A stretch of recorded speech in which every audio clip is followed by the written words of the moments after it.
Bones, Guillem, què tal? Com Hola, estàs? molt bé, vosaltres?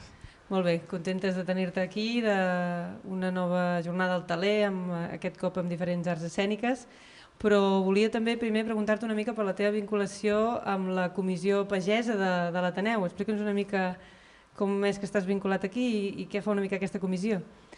Bueno, la Comissió Pagesa em sembla que va néixer fa 2 o 3 anys, potser, crec, i és la meva primera vinculació a un grup de persones amb interessos d'horta, d'agricultura ecològica.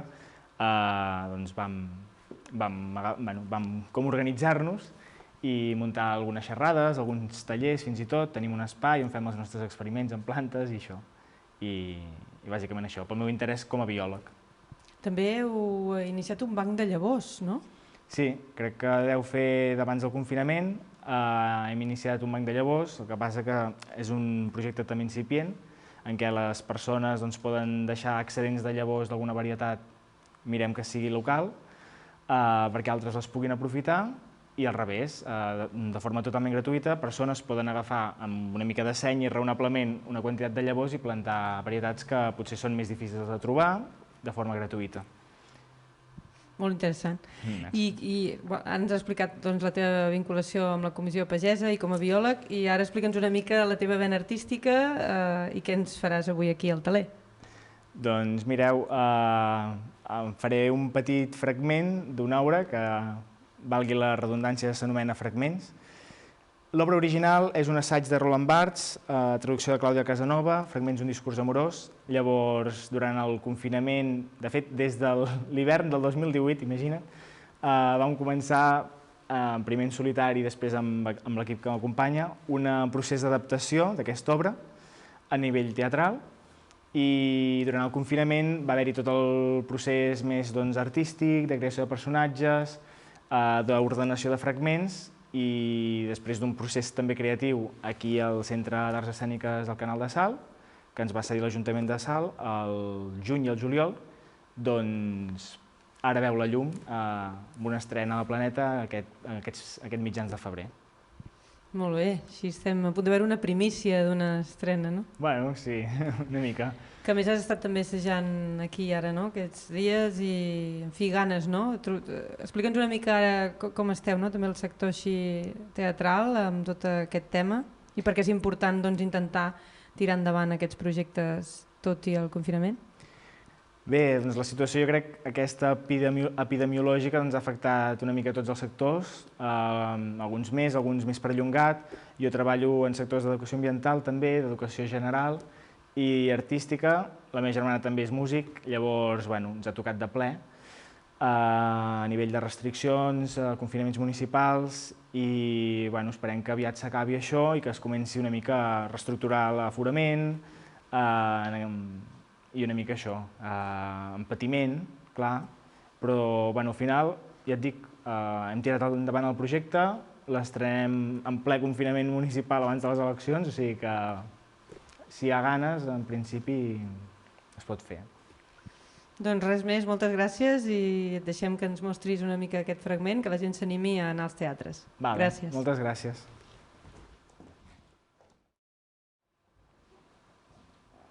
Que què en penso de l'amor?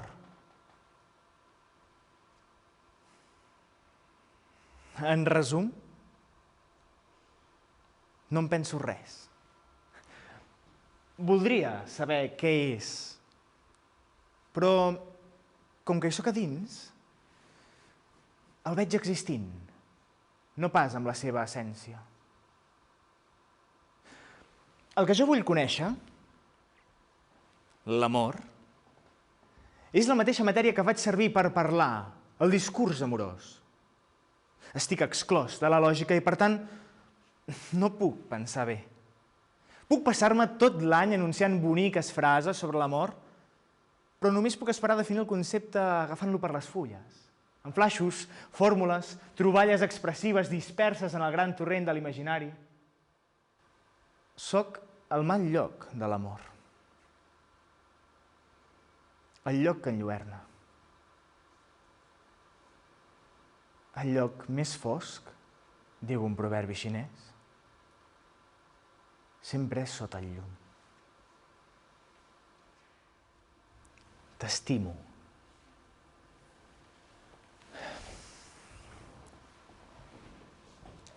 La figura del t'estimo no remet a la declaració d'amor, a la confessió, sinó a l'exclamació repetida del crit d'amor. Passada la primera declaració d'amor, t'estimo no vol dir res. T'estimo no té usos. Pot ser una expressió sublim, solemne, lleugera, o bé eròtica, pornogràfica. T'estimo tampoc no té matisos, sempre és veritable.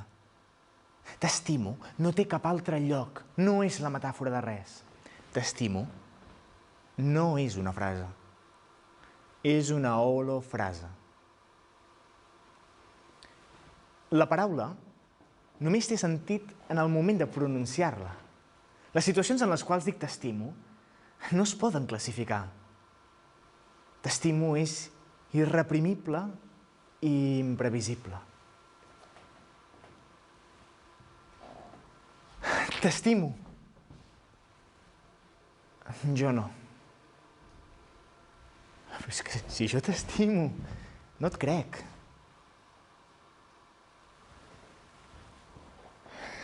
T'estimo. Per què dius això?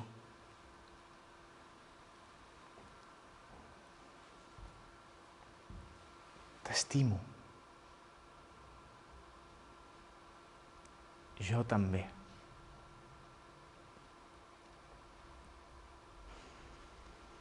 Jo també. Jo també no és una resposta perfecta. No n'hi ha prou amb que l'altre em respongui amb un simple jo també.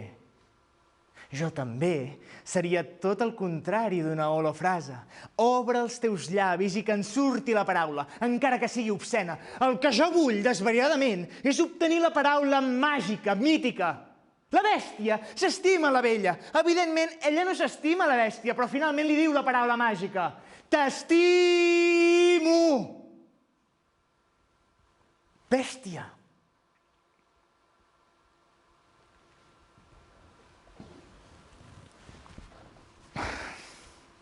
T'estimo és actiu. S'afirma com a força contra altres forces depreciadores. La ciència, la doxa, la realitat, la raó o inclús contra la llengua.